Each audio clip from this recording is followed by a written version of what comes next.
So basically, at the end of the day, the owners of the condos weren't aware that there was people living in their unit, so they weren't aware that it was rented, right? And so at the end.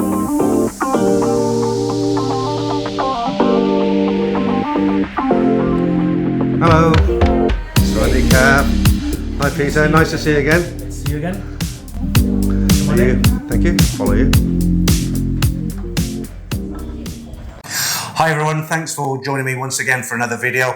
I'm here once again with Peter from Thai Legal Protection. Thanks for coming along, Peter, and making another video. This time we're in Peter's office downtown here in Wireless Road, Bangkok. So why don't you tell everybody what we're going to talk about today, Peter? Okay.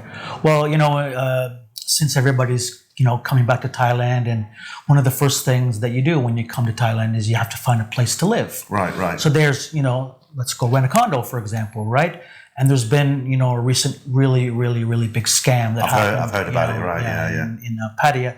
So kind of what we want to do today is talk a little bit about what happened and how the guys can protect themselves. Right. So I'll tell you what I heard, and then you can straighten me out and tell me what really happened. So I heard a guy was encouraged to pay a year's rent in advance by some kind of an agent, and she scarpered with all the money. Is that kind of... That's the short... why don't you tell us what actually happened? Yeah, so there's a person that was working in the juristic office of a big condo complex, and this person allegedly rented out a number of condos. There was at least 20 units involved, maybe more, and this person collected a year's worth of rent off of each tenant and offered them a discount. So she encouraged them to pay the year. Right. Yeah, and then also they paid their utilities as well. Oh, did she encourage that as well? Sure, yeah. Give the money to her? I wouldn't say encouraged it, but when they came in to pay the utilities, they always gave her cash. Right.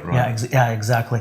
So basically, at the end of the day, the owners of the condos weren't aware that there was people living in their unit, so they weren't aware that it was rented. Wow. Right? And so at the end of the day, this person was collecting all the rent money and the utility money from the tenants and not paying it to the actual, utility company or to the owners of the condos. Right. So what you're saying is, because I was wondering, how did she have the keys to access all the apartments? So her job was actually to show people the apartments to see if they're interested in renting. And she was actually renting them out but not telling the owners. Wow. Yeah. So, her being in a position that seems legitimate was one of the reasons why she was, the tenants felt like it was okay to trust her because she was working in the condo office. She was actually in the offices. Yeah, exactly. Yeah. So that's unfortunate. But, what we'd like to do today is kind of talk to the guys about how they can protect themselves against something like this. Right. Yeah. So, I mean, did it not raise suspicion that all these condos were empty for so long? Because, if I owned a condo in the building and 9 months has gone by and they haven't rented it out, I'm going to do something about it. I don't know what, but I'm not going to just sit there and let month after month go. How did they find out? I assume that the owners maybe came by and figured out that there was somebody living in there. Okay. Maybe some of the utilities were cut off and the tenants were wondering what was going on. She didn't pay the utilities. She didn't actually pay. Well, I think some of them were paid and some of them weren't. Did they have any idea of how much she actually got away with? I have kind of an idea, but it's 3 to 500,000 baht maybe. Wow, that's a lot. 3 to 500,000 baht. Yeah, you're talking a lot of money, and they haven't caught her yet, have they? Or? No, I believe they've. I believe that there's been an arrest. Right. Okay. So that's that particular case. But is this something that goes on? Often. Does it happen in places like Phuket, Pattaya, or is it rare? Well, I think our firm, the last one we dealt with, was actually in Bangkok. Really? And we do have a few members that were involved in this particular scam in Pattaya as well too. Right. But basically it's a common scam. Okay. It's a common scam, and there's a lot of things that the guys can do to protect themselves against that. Right. And it's kind of I guess we're just going to talk about it in a minute. But there's certain situations where people just, I'm renting a condo and this is the money that I've spent, and if something goes haywire, then maybe my risk is not a lot.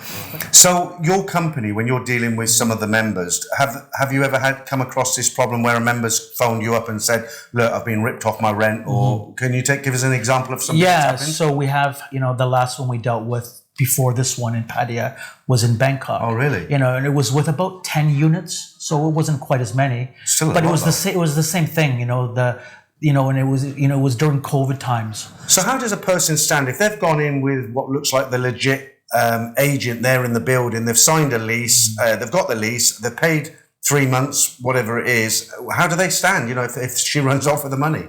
Well, at the end of the day, it's the tenant's responsibility to make sure that they pay the rent to the owner. So if they find out that the contract was fraudulent because the owner didn't actually agree to rent the premises to that tenant, and the agent who arranged it all didn't have the legal power of attorney to do that, or did it where the owner would unknowingly, then unfortunately the tenant is going to be out.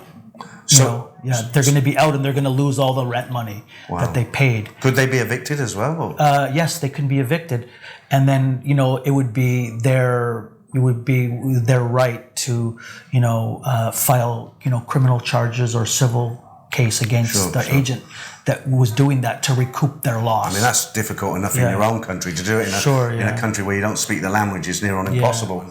So somebody like me, I came out here about 18 months ago. I rented an apartment. The woman asked me for 2 months deposit. I said, I'll give you a month's rent in a month, and I moved in, and that was it. I didn't think anything more of it, and I've just signed my 2nd year's lease. So somebody coming out here in my position, what can they do to protect themselves to make sure this doesn't happen, apart from the obvious, not giving a year's rent? Sure, yeah. So yes, don't ever pay a year's rent in advance, even if you get offered a big discount. But what we have to do is think about the owner of the condo and the agent. What is their relationship? Okay, so often the guys will see the contract, right, and it'll say that the owner's name. It'll have their signature on it, but they never witnessed the owner signing. So the first thing is you want to have a copy of the owner's passport or Thai ID card.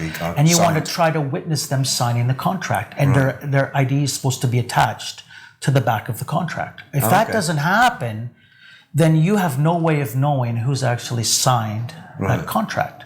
Right? Second thing is every condo has like a house registration. So I just call it like the Western vocabulary, like a title deed, right? And I think they call it like a chinote or something. So basically you want to make sure that title deed the owner on that title deed matches the owner or the landlord signing the lease agreement, right? What happens in the scenario that, see, for me, the person who brought the contract to me was the daughter of the owner of the apartment, so I'm pretty much safe, right? But what happens in a case where you see a beautiful apartment, you think, I really want this, it's the right price, it's what I've been looking for, it ticks all the boxes, and she gives you the lease, and she says that this is on behalf of the owner, but for some reason she'll say something like, well, I can't get the owner's ID because he's in America for 6 months, and you don't want to lose that apartment. What can you do? You have to make a decision based on risk. Right. And, I actually ran into a situation a couple of weeks ago in Pattaya with one of our members. So we had a contract. The actual owner couldn't come to Pattaya to sign. So we didn't witness this happening, but we knew that the contract wasn't signed by the owner. Right. Yeah. Right. Okay. And the power of attorney that was supposed to be given to the agent to sign on behalf, they said, well, we'll give it to you tomorrow.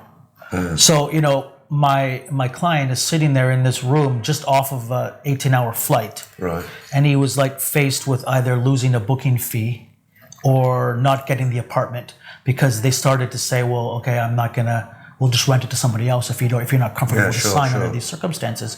So he ended up signing, right? But it's just unbelievable how many agents, in Thailand are renting properties on behalf of the owners, but the paperwork is not 100% clear the way it should be.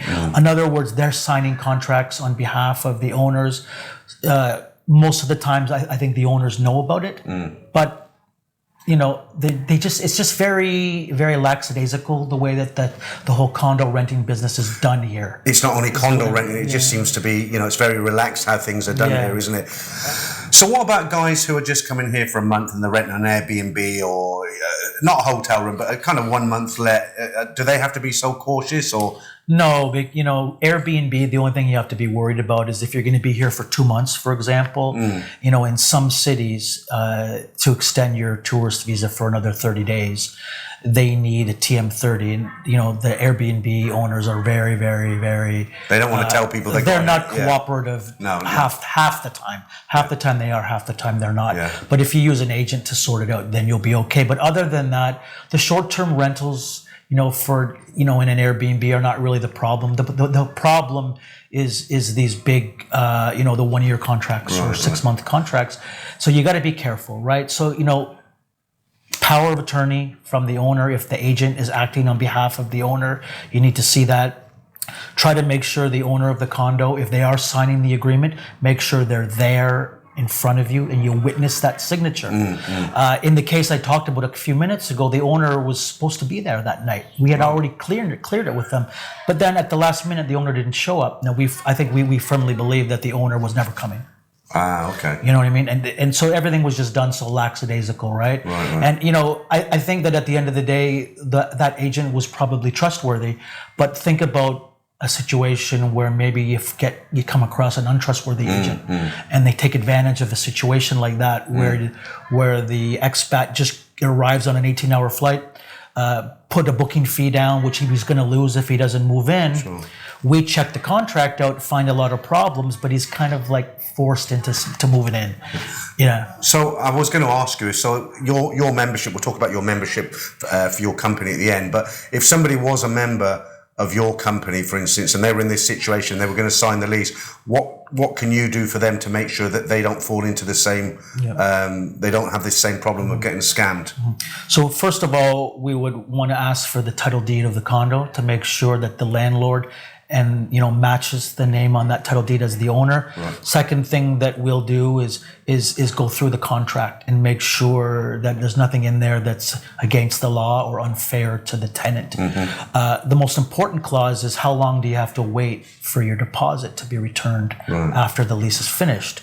And, generally agents will put 30 days. But by law, if you rent more than 5 or more condos out, you should be giving that deposit back within 7 days. Oh, is that right? Yeah. So what we just say is, okay, well, it doesn't matter whether they rent out 5 or more condos. We try to get every landlord to follow those same laws. So we go back and say, listen, can we get that deposit back sooner? You do all this on behalf of the... Yeah, well, there's two things that would happen. First, we would just edit the agreement, and then the tenant would go back and say, this is what my lawyer suggested. Are you okay with it?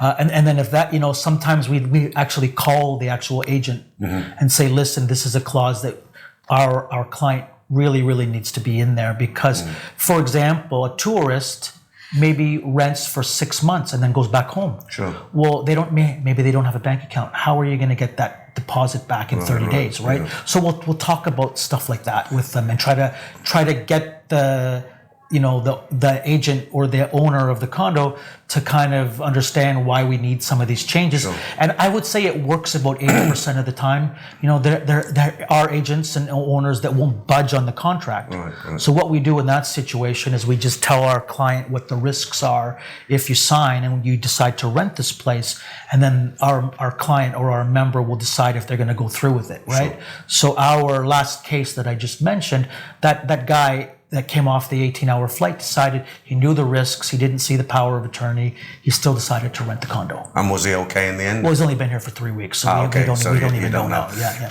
While we're on this subject, let me just ask you, because I hear different things.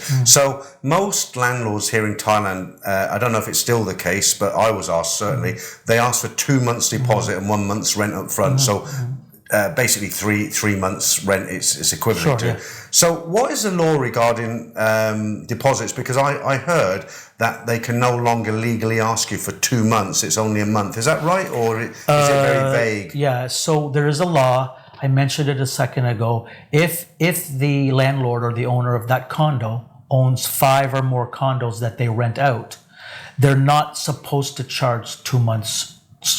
Right, it's only if they... 2 months deposit. Okay, right? just to be clear, so so what about if the guy is just an owner and he's like my scenario, for instance, the mother owns one condo as far as I know, and she's rented that through her daughter to me. Yeah. Can she ask me for 2 months? Yes, she can. Oh, okay, so she did actually ask me for 2 months. But... And what we do is we offer the owners a couple of solutions. The first one is, listen, our client maybe will pay you an extra 1,000 or 1,500 baht monthly rent, and then just forget about the second month's security deposit. That's a good idea, yeah. The second thing that we do is we try to make sure that 7-day clause is there to return the deposit back. Right. Because that's basically what you're risking, right? Is that deposit, and the higher it is, then the more risk you have, right? So if there's a clause that says you can get it back within 7 days, then it's much better. So yeah. Why is it so difficult to get deposits back here in Thailand? Because it's an ongoing thing, isn't it? Yeah. Like when people leave, you do everything the right way. You give you 2 months deposit. You give you 1 month's rent. You've been a great tenant for a year. You haven't caused any problems. You've left the apartment in a real good condition. You go to get your deposit back, and it is so difficult to get your deposit back out of a Thai landlord. Why do you think that is? Well, the first problem is that the guys will leave the apartment or the condo, and the inspection will happen when they're not there. Okay?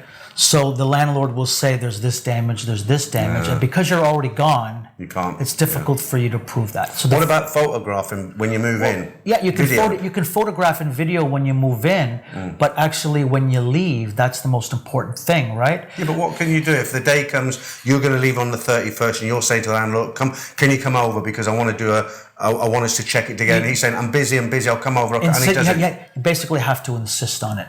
And if he still doesn't come over, then that's a difficult scenario, right? But you have to you have to say, listen, I'd like to do a joint walkthrough with you before I end my lease, and that's the best way to handle it. And then whatever deductions that you guys decide on jointly, it's very easy to do that, right? And then you sign something saying, okay, I'm going to deduct 5,000 from your deposit because there's this damage here, right? Second thing is many owners don't understand what the difference is between regular wear and tear and damage is that's caused by the tenant. So they'll try to charge the tenant for regular wear and tear, like chipping paint off the wall, for example, right? That shouldn't be the fault of the tenant, and they shouldn't be responsible for that. But the other thing is that some of the guys, and I've heard this so many times, Peter, they go into a condo rental agreement already thinking whatever deposit they give is gone.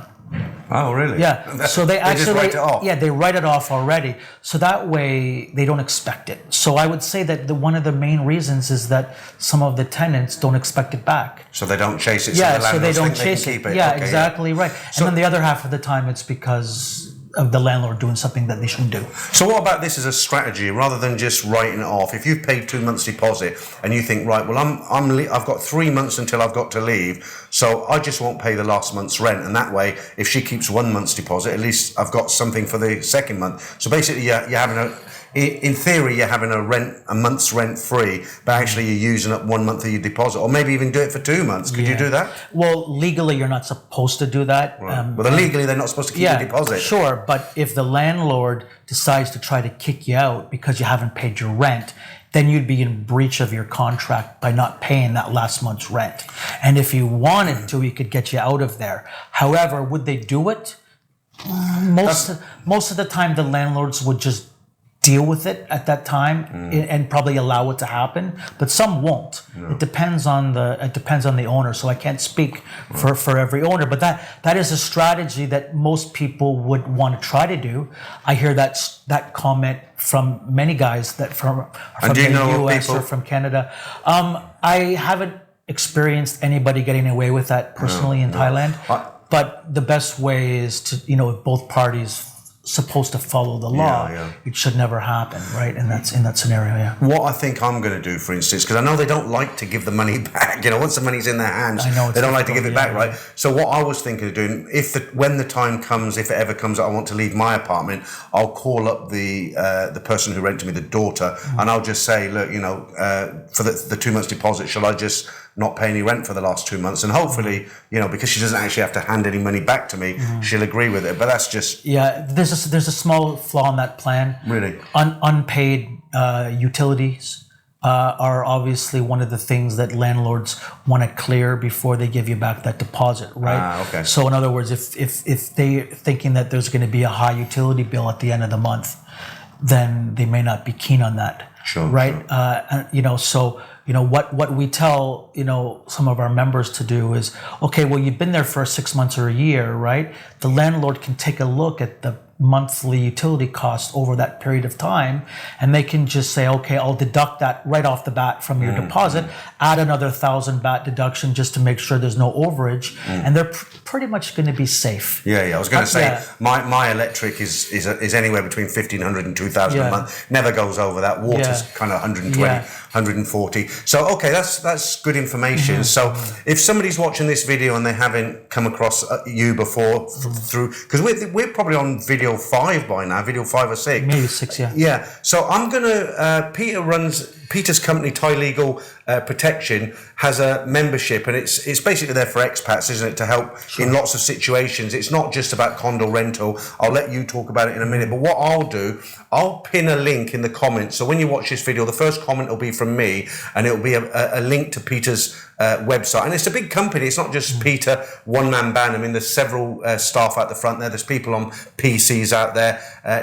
How many staff is there altogether in the office now? We maybe 10, 12. 10, 12. So, and there's an office in Pattaya as well. Yeah, satellite office in Pattaya. Yeah. So it's quite a big organisation. But I'll pin a link in the comments. So why don't you just tell everybody how you can help people who come out here who maybe they're rookies to Thailand, they're just scared of getting ripped off in different ways, or what the company does and how much you charge. Sure. Okay. So our membership is 795 Thai baht per month, and there's no contract. So they can pull out any time. Yeah. So expats will usually keep it. Tourists will usually cancel it when they leave and then reactivate it when they come back. Right. And basically we give them legal advice on every single topic that you can think of.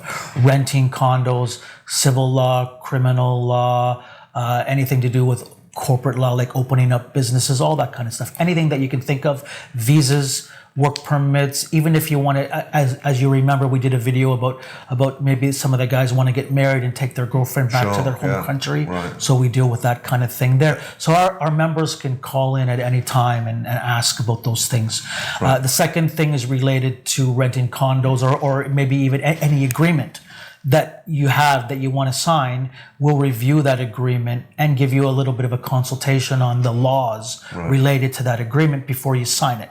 Okay. And just to be clear, Peter works with Thai lawyers. It's not just expats, is it? So a lot of the time, people will sign up. They're going to sign up a contract for a lease for an apartment. It's all in Thai. So if they bring that, if they're a member, they can bring that lease along or send it over, and your Thai lawyers can look it over and advise you what's good and what's not good, that sort of thing. What about in the scenario that somebody gets drunk and does something completely stupid and they find themselves in Lumpini police station at 3 o'clock in the morning, locked up, and all they've got to their name is your card? Is it a 24-hour service? Yeah, so we have a 24-hour emergency line for accidents and trouble with the police. Right. Yeah, and then we have a special medical card. It's like, we call it like a medical ID card. Okay. And what happens is our members will provide us with their emergency contact details and their travel or health insurance. And so if they're unconscious, the authorities will find that in their pocket or their bag. Off a motorbike or something. Call us up.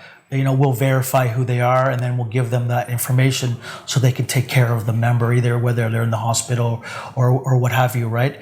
And then we also resolve disputes on behalf of our members, either by a legal notice or by a phone call. We do last will and living wills included under our membership. So it's pretty comprehensive. Yeah, so it's quite a service. Yeah, it's good to have somebody watching your back, as it were. I'm actually a member myself, by the way. I can highly recommend it. I think we're probably just about covered everything. Thank you once again, Peter. I'll just repeat what I said earlier. If you're interested in Peter's membership, or just looking more into the company, or writing to Peter and finding out some more information, the first comment will be pinned by me. You can click that link. It'll go to Peter's website, and you can read all about the company before you decide to do anything else, right? Yes. Okay. Anything else, Pete, you want to? That's it. Brilliant. Just don't rent a condo until you have somebody take a look at the documents and the lease first. Solid advice. Yeah. Okay, Peter, thank you very much. Take care. Thanks for having this interview with me again. My pleasure. Take care. Cheers.